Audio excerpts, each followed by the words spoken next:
keep joining in the next few minutes. Hi, everyone. Welcome to Tempest panel, class struggle today. My name is Hakan. I've been a member of Tempest for over 2 years, which I thought about earlier just before this meeting. I was just like, wow, that's, but yeah, I'm also a graduate student at City University of New York and a member of Professional Staff Congress, which is the faculty and staff union at City University of New York. I'm going to be moderating this panel. I'll first introduce the speakers, and then each speaker will have 8 to 10 minutes, and then we'll have an open sort of Q&A / discussion after that.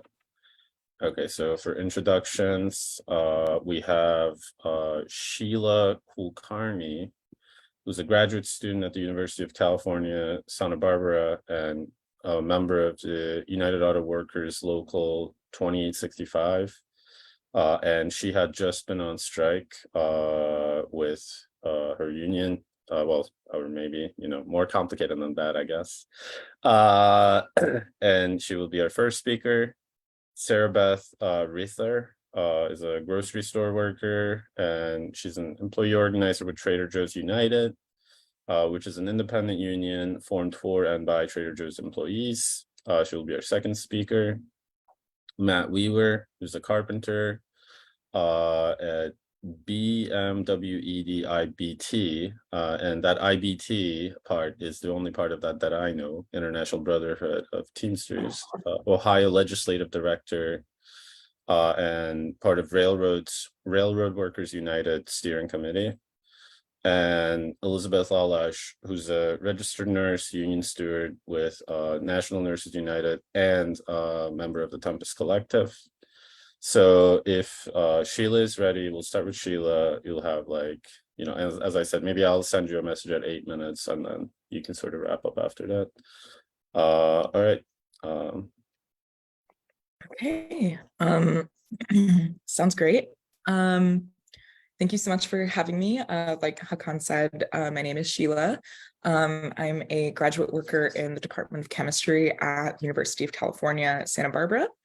And like they just mentioned, we did just go on strike from about mid-November to the end of December. So lots of ups and downs as there are through a strike, but just as some background, so our local UAW Local 2865 were the graduate and undergraduate union of TAs, tutors, and readers at the University of California. So there's 10 different campuses, so 10 different units of our local union. So technically we did go on strike over unfair labor practices committed during that our employer, the University of California, committed during bargaining.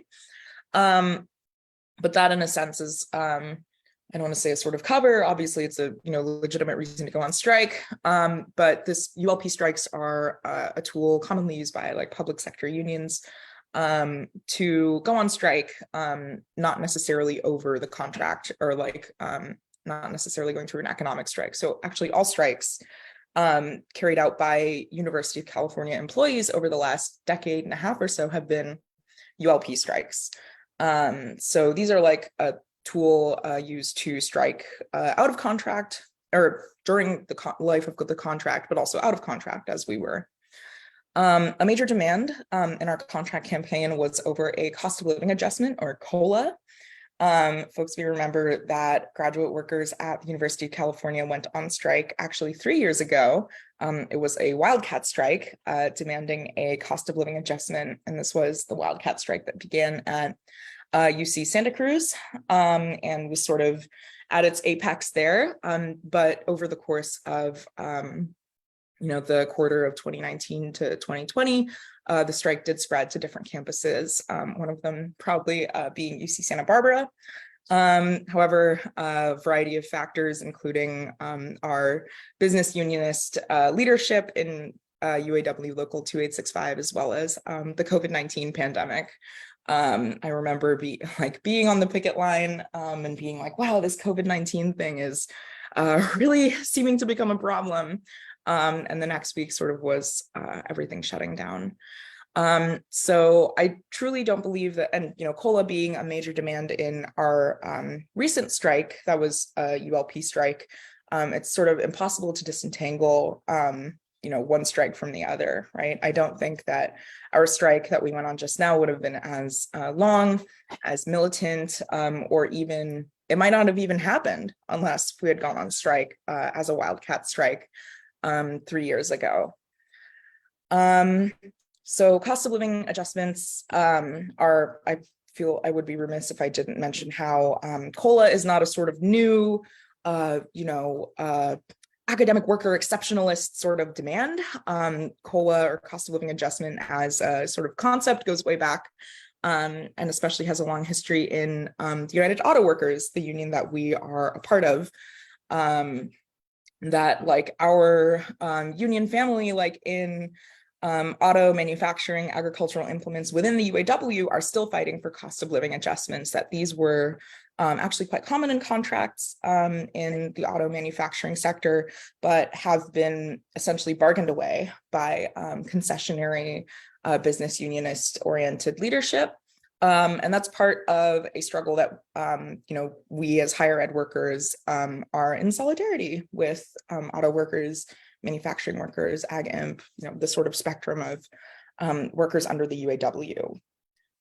So I guess on that note, I saw that I was very excited to see in the sort of Tempest Collective event description mentioning UAWD, which is a rank and file led caucus of UAW workers across all sectors. So it stands for Unite All Workers for Democracy. And UAWD is a sort of caucus within the UAW that has been, definitely stands on the shoulders of giants like previous reform movements within the UAW, like New Directions and Auto Worker Caravan.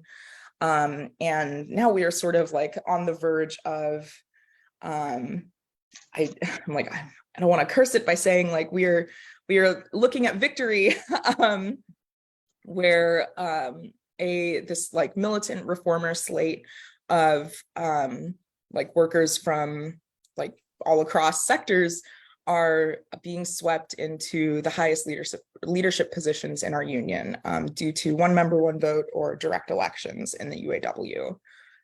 So as a little bit of context, there were massive sort of corruption scandals in the UAW, especially around Chrysler, with former union presidents being like indicted for corruption, stealing dues, retaliating against union workers.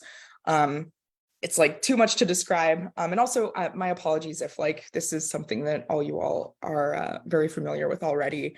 I'm actually in the middle of like canvassing for Shawn Fain, who is the presidential candidate on our UAWD backed slate. So giving the like launching into the whole corruption story is like what I've been doing nonstop for the past couple of days. So in the wake of this corruption scandal, the federal government stepped in to say that members actually have to vote on whether or not they want to keep the delegate system, which basically allowed leaders to handpick themselves. And this led to corruption and for very obvious reasons, or choose to directly elect our top leaders. And yeah, the members overwhelmingly decided to elect our top leaders directly. And we, in the first round of elections, directly elected 5 of the reformer candidates to the International Executive Board. So that's the highest sort of officer position within our union. And finally, now there's a runoff election for president where we are backing Mr. Shawn Fain. Yeah, I instinctively went into the campaign talk. So I guess if you're a UAW member on this call or are watching, make sure you return your ballot as soon as possible. So going back to, I guess, this question of like union democracy and our strike in particular.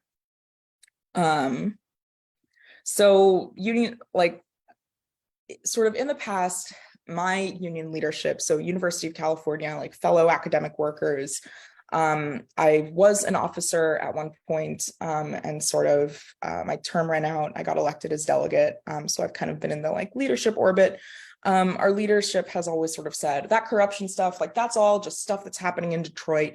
We don't have to think about it. It's not relevant to us out here in California. And that couldn't be further from the truth.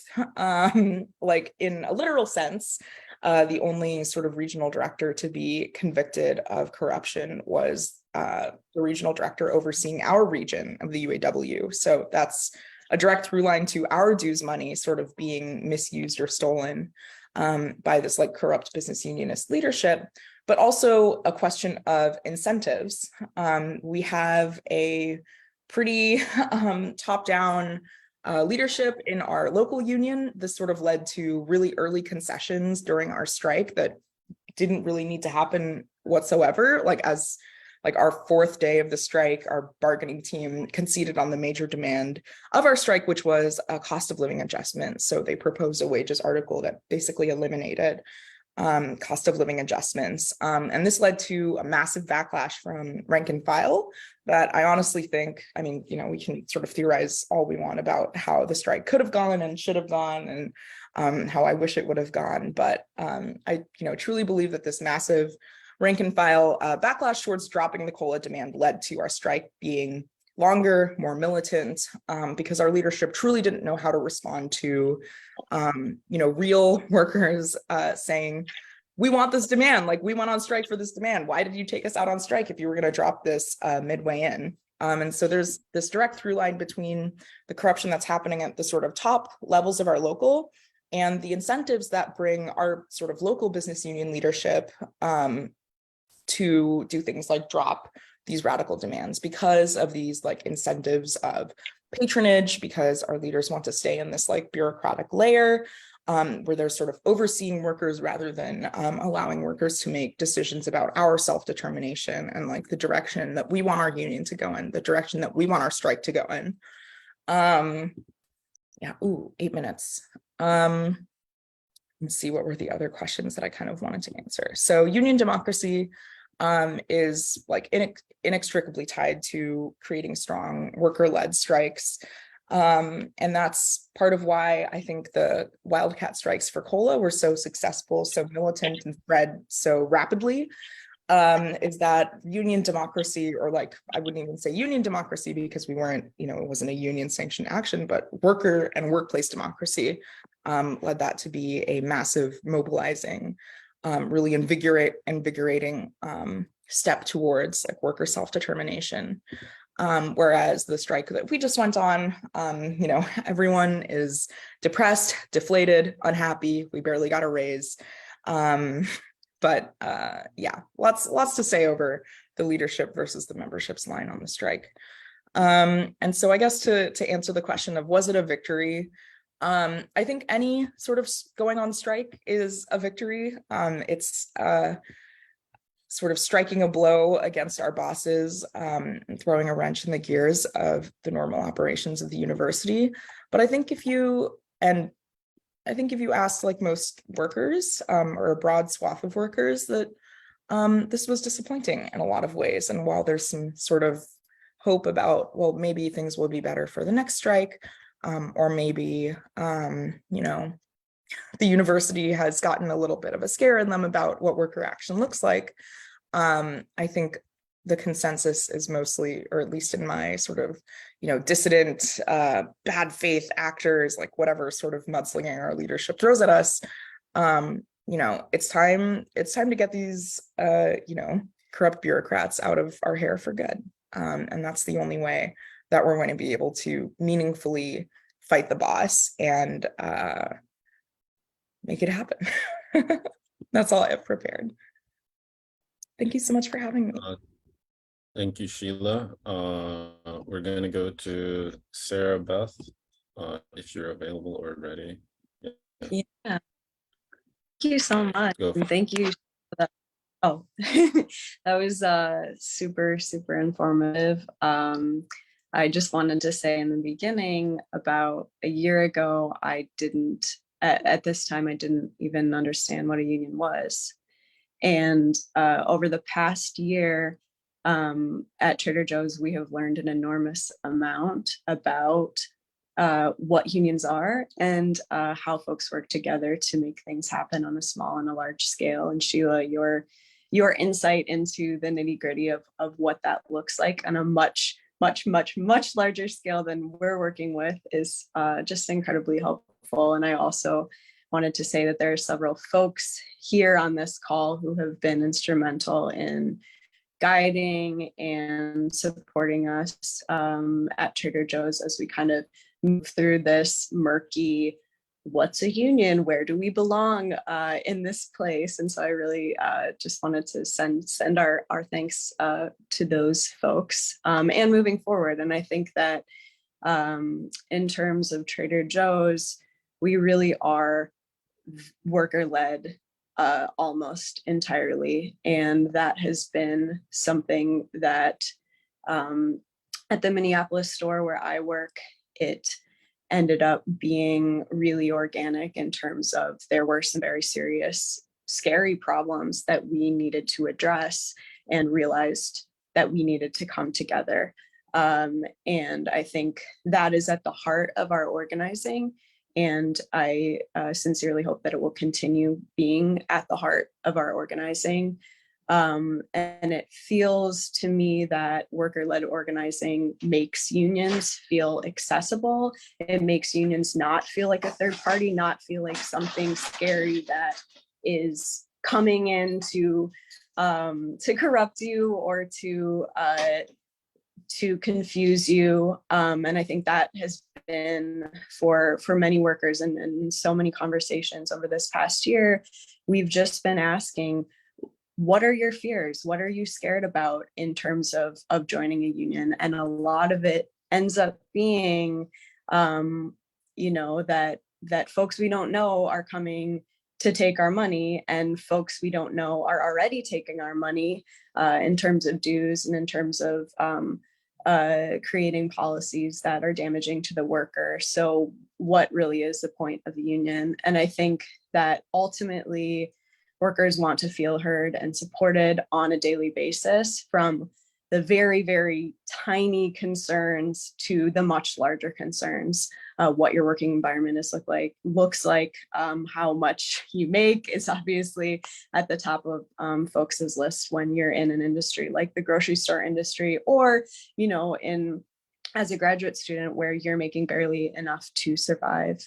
And I think that education is vital in terms of moving forward. Education about what unions can do, how folks can come together, what support systems are there, and a lot of that, happens in calls like these, happens in exchanging information, happens in creating networks within our own unions to make sure that folks feel supported.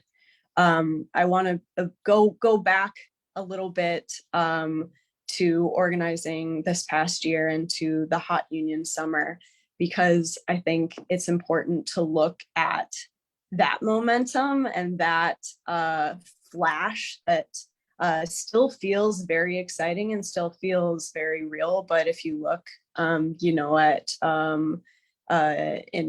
at unions, at shops announcing their intent, it has gone down. And looking at what that means for places like Starbucks, places like Trader Joe's, places like, Amazon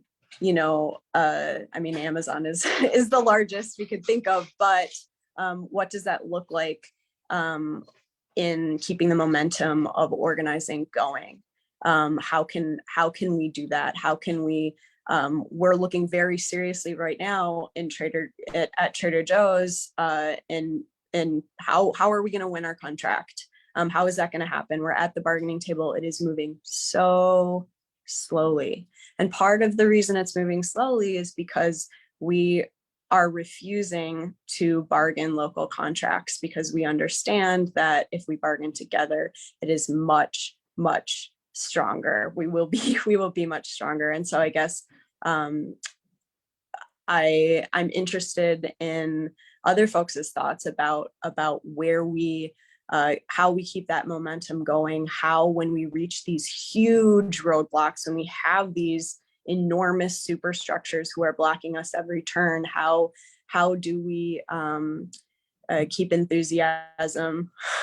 How do we support workers? How do we say, like Sheila was saying, you know, it feels frustrating. It feels frustrating to go on a strike and to remain hopeful. We had a strike in Minneapolis on New Year's Eve. We're talking much smaller numbers here, so it's really awesome to hear other people. You know, I know you guys are parts of enormous unions, but we were really happy that 20 out of 21 workers walked out, and we were, you know, the person who didn't walk out was texting us the entire time, and that felt like the type of organizing that we want to do, where there are these micro communities who really work together and create their own culture of organizing. We're trying very hard to do that with some stores that we're organizing right now as they move towards their March on the Boss, finding out how you can make your organizing at the local level really, really, really tight, and also really reflective of how these micro communities actually operate, versus saying this is a everyone has the same approach. This is a, you know, across the board, this is what works with unionizing versus, and this is what doesn't work with unionizing. We were told when we were unionizing, many of the strategies that we were using, we were told by folks who had been in labor for a long time, no, that's impossible. You can't do that. And so I'm very interested in folks' here knowledge and wisdom about using creative strategies for this place that we're in now. Yeah, and that's about what I have for now. Again, I'm so interested in what other folks have to say and insight from the wisdom that you guys all have. So thank you. Thank you. We're gonna go to Matt if he's available. Good morning or afternoon, everyone. My name is Matt Weaver. I hired onto the railroad in 1994 on a bridge production gang. I've seen a lot of changes in my time. It's been a very, very exciting adventure to see how active everyone is in organizing and striking and protesting in the last couple of years. And it goes back for the railroad, it goes back to the 1800s of us actually burning down bridges and having fires and having the National Guard shoot us on the picket line and our families. So it's good to see a new awakening or like an epiphany of the younger group of people. And I'd like to give you a little history of my activities. So some of my earliest union activity arose from Railroad Workers United, a cross-craft organization of support rail. We're in 13 different unions on the railroad, and often in bargaining they make us divide and conquer, engineers and conductors arguing amongst each other for their benefits or their work duties. I'm maintenance away, so we build and maintain America's bridges, track, and buildings on the railroads. So back in the turn of the 19th century, we had like 132 class 1 railroads. Now we're down to 7. Looks like they're gonna merge CP and come down to 6 class 1 railroads. That's real life monopoly, and that's a lot of power. So we all work under the Railway Labor Act, which is different than everyone. It's airlines and railroaders. So Railway Labor Act. And you guys saw just a couple of weeks ago that we were prepared to strike and really shut the country down. And Congress and the president imposed a contract on us. Many of the organizations voted yes on their agreement. The majority of rail labor voted no. So we were prepared to strike, and at the 11th hour, the government took away our right to strike. And a lot of it was about attendance policies, time off, time to raise your family and be with your family, especially for conductors and engineers. It's very complicated being on call or being on the extra board and working crazy, obscene hours. My group, maintenance away, a lot of my career, I've worked 4/10s, so I had Friday, Saturday, Sunday off. So I don't have those troubles. But the trouble we have is militant discipline. Like I told the administrators here, I was fired for 389 days from the railroad. My case went to arbitration. I was exonerated. I got back pay on months of retirement. And then I proceeded to sue the railroad for whistleblower retaliation. That happens a lot. And like Sarah Beth had said, what people say, intimidation or retaliation against workers who are the vocal activists for unions, that's very true. We see it all the time. And there's volumes and volumes of studies about how corporations intimidate their vocal active members. I think there's not a whole lot more that I have to say. I mean, the BMWE went on an internal organizing campaign, and we had at one time 11 people going across the country educating our own members, bringing guys up to speed on what the Railway Labor Act is, what Family Medical Leave Act is, where your contract can be viewed, and how you get information. I know that Sheila had talked about information, connectivity. How do you have good networking so that people can speak? Hakan, if I can share a screen, I'd like to share the map of what we had for education of our members. Can I do that? I am not technically the host of the call, so whoever that is, I will try permission to share their screen. I think I've got it right now, and I won't make it long. There you go. This map shows we had a frontline communicator workshop in all of these places, up to 25 people in a room, to discuss that, to have internal organizing and discuss how we bring people together. And I think it's been very exciting to see the education factor to bring people up to speed on this. So all these are places where we brought people together and had a discussion about how you interpret the contract, how you write grievances, how you organize people. I may have lost this. I'll go to stop to share if I can. And come back to me. All right, thank you for letting me do that. But there's a tremendous resources that we should work with each other to. Like I said, railroadworkersunited.org is the group that I'm on the International Steering Committee, but it's a cross-craft organization, more like rank and file rather than the administrations. We're calling on rail labor to come together and have one bargaining coalition in this next round of bargaining, because when you're fractured, it seems like the boss man will divide and conquer, nickel and dime you, take things away. Sheila had a good point about cost of living. We lost that a few rounds of bargaining ago. Everyone saw that our raises were good, but the raises did not, when you include, the cost of living, the inflation, our raises did not cover that. And it's very frustrating for a lot of our members. And then just this week, we had CEOs of railroads offering with us with no concessions paid sick days, and that is what we were going to we're going to strike over, is that paid sick days. So it's very interesting, but there's lots here, and I imagine that I could talk forever, but I'm really excited about the conversation that's going to follow this, because I would like to get information out to people, and anything I can do to help educate the working class. It's class warfare, it's class conflict, and we need to realize that, and everyone on this call needs to come together and bring the working class together to stand up for what we do, what we produce, and the rights that we have. America moves because of the working class. Thank you for the opportunity, everyone. Thank you, Matt. We're gonna have Elizabeth as our last speaker, then we'll go to sort of Q&A.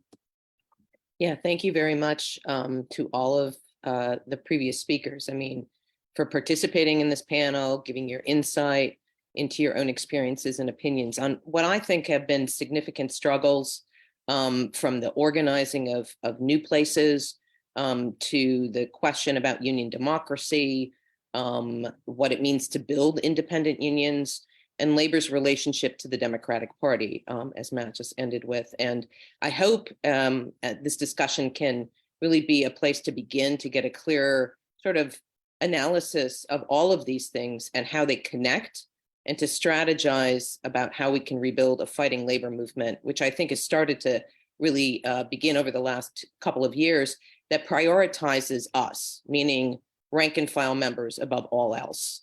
As Matt said, we're the ones who produce all the wealth. We're the ones who should actually have, privy to that. We should have a society where those priorities are ours and not those of the bosses and the government.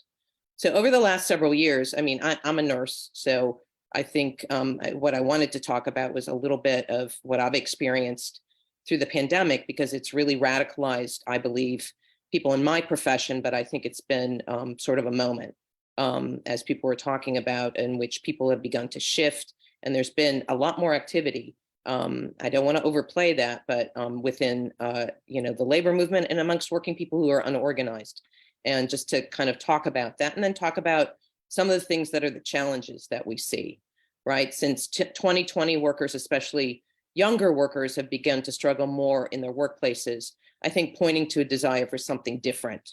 It's the beginning of trying to see that we have not only better lives where we work, but a better world overall. And like I said, the challenges are real. I mean, we are in some very significant crises in this country and in the world.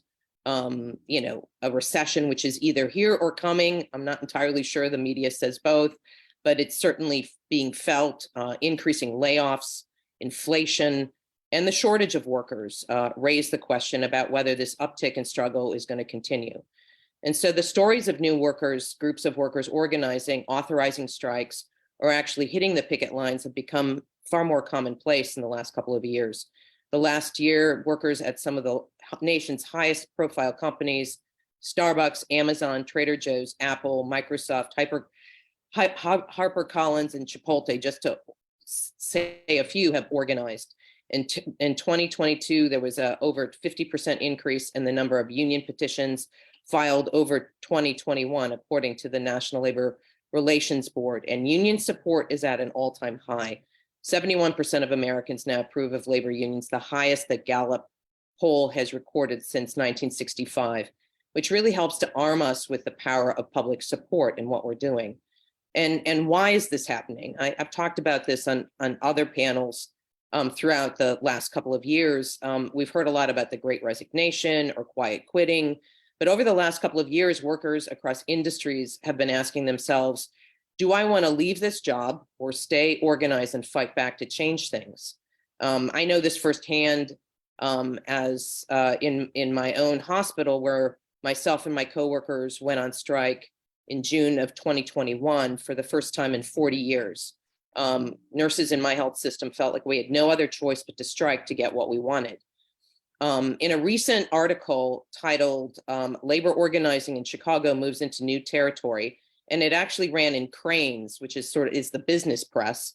It put it this way: a push in labor organizing, seeking not just higher wages, job security, and better working conditions, but also social changes highlighted by the social justice movement. It goes on, it says, Matteo Hintz, who's a young field museum worker, that's the Chicago Field Museum, a cultural worker, is helping to organize a union. And he said that the summer of 2020 social justice protests across the country lit a fire under us and inspired his first organizing. He said, we felt the need to do something bigger after the protests. We've got to make sure that everyone in the museum is being treated equally, and we have to make sure we are getting compensated adequately. So what today's labor movement is different are its ties to the fight for social justice and equity. And in that article, there are just a number of quotes I want to say, because they're really, I think, apt to what I'm trying to talk about here. It's Robert Bruno, who's a professor and director of the Labor Studies program at University of Illinois, Urbana-Champaign, said this isn't just your mom and dad's meat and potatoes kind of union. There's a linkage of the political and social values of younger workers that the professor believes has created a new workers' consciousness. Said millions came to realize that their jobs could really kill them during the pandemic, and that the employer was probably not going to champion their best long-term interests. Younger workers are now looking at the labor movement and saying, hey, you know what? This is a body that can champion not just my workplace interests, but can help me promote my vision of what I want to be working for within my society. And this is an incredibly welcome change from the years or decades of near silence on the part of the labor establishment in organizing workers. Workplaces have become one of the few places during the pandemic to organize, given the lockdowns, the uncertainty of surges due to new variants, and many workplaces being upended by remote options. But as workers in different industries unionize and grab headlines, organized labor nationally continues to see historic declines. That's been in the press recently, and it remains unclear whether this moment will bring brief victories or is the first phase of a larger push by workers to bargain collectively for ourselves in a tight and shifting labor market.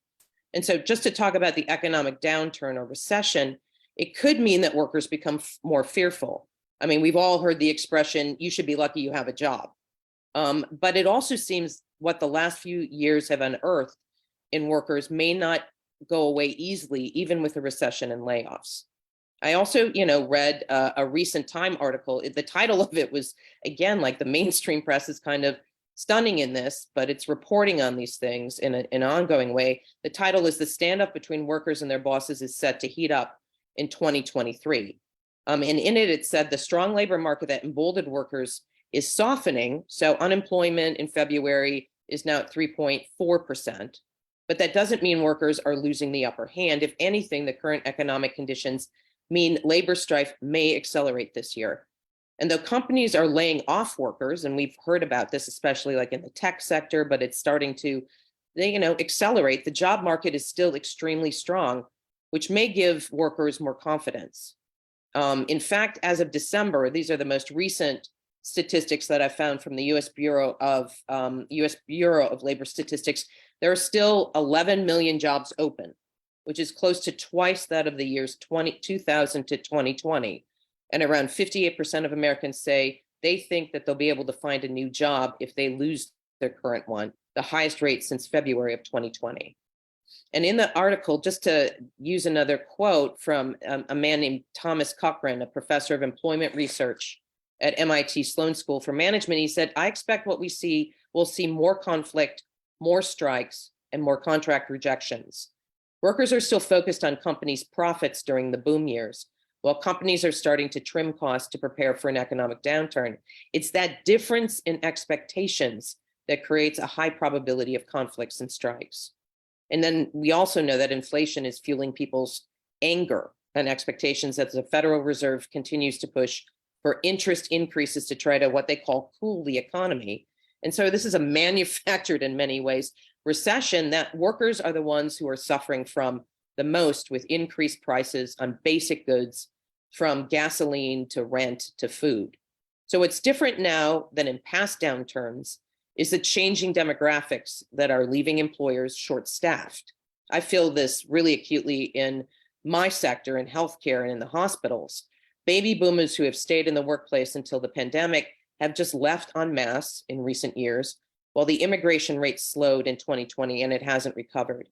So between 2026 and 2036, the US will see its workforce shrink by over 3%, which means workers will have more power to demand changes. And this is according to a recent report on workplace trends. On top of that is the number of people not actively within the workforce due to long COVID. The Brookings Institute did a study published in August of last year, which reported around 16 million working age Americans, those between 18 and 65, have long COVID, and of those 2 to 4 million are out of work due to it. I mean, I just read that and it's mind-boggling when you consider we have 11 million open jobs and 2 to 4 million people are out of work due to long COVID. And as a registered nurse, like I said, in my hospital, I certainly see the shortage of workers firsthand. And despite strikes across my industry, wages, benefits, and working conditions have not substantially changed. In fact, they've grown worse. Because what happened during the pandemic is all the things that were bad about our working conditions and wages and benefits, particularly working conditions, just became amplified 100 times more. And so you've probably seen if you've been following it at all in the news, signs that striking nurses have on our picket lines, which say we've gone from heroes to zeros, and we really mean it. And you know, I've seen a lot of my coworkers leave in droves. They're talking, you know, about my profession actually losing millions more nurses over the coming years. But this could also mean that those of us left would be in a prime position to fight over the coming year, despite the recession and layoffs, because of the great need for people like us. Fewer workers could have more power to stop production. And in the health sector, nurses are central to running of hospitals and health networks. And therefore, as severe understaffing continues, continuing to exert our collective power is going to be key. In 2021, according to the Bureau of Labor Statistics tracking, nurses led a quarter of the major work stoppages, and these strikes don't appear that they'll be dissipating. We just saw a strike of about 7,000 nurses in this just a month ago in New York City. And the same can be said of other workers, such as public K through 12 educators, who also have severe worker shortages, but have some of the highest level of unionization still in the country. This could also happen with rail workers. Obviously, a lot of what happened around the rail struggle was that they have fewer and fewer workers. They have fewer and fewer trains, but you have fewer and fewer workers running, these big trains. The same could be said about airline pilots or postal workers. They also have a contract up this year. And speaking of contracts, at least 150 major union contracts are set to expire this year, involving more than 1.5 million workers, from the Detroit automakers to United Postal Service to the SAG-AFTRA performers. And logistics industries like UPS, which would affect, I believe it's 350,000 workers represented by the Teamsters Union, seem like they may be gearing up for a strike. But what's it going to take, and I'll end with this, to activate this power? We need to continue to network the growing groups of radicalizing workers together, and to have more discussions like this one, to analyze and grow clear about what we're up against under the system, which is capitalism. We need to self-consciously organize, with giving answers to some of these bigger political questions being front and center, and to organize for union democracy within established unions, create and strengthen more independent unions, and to argue for our unions to be independent of the stranglehold of the Democratic Party. Thank you. Thank you, Elizabeth. So we're going to go into the discussion. For those of you who are watching on Facebook Live, the recording will be ending. So you should hop on the Zoom meeting to participate in the discussion if you choose to do so. For the discussion, I will be using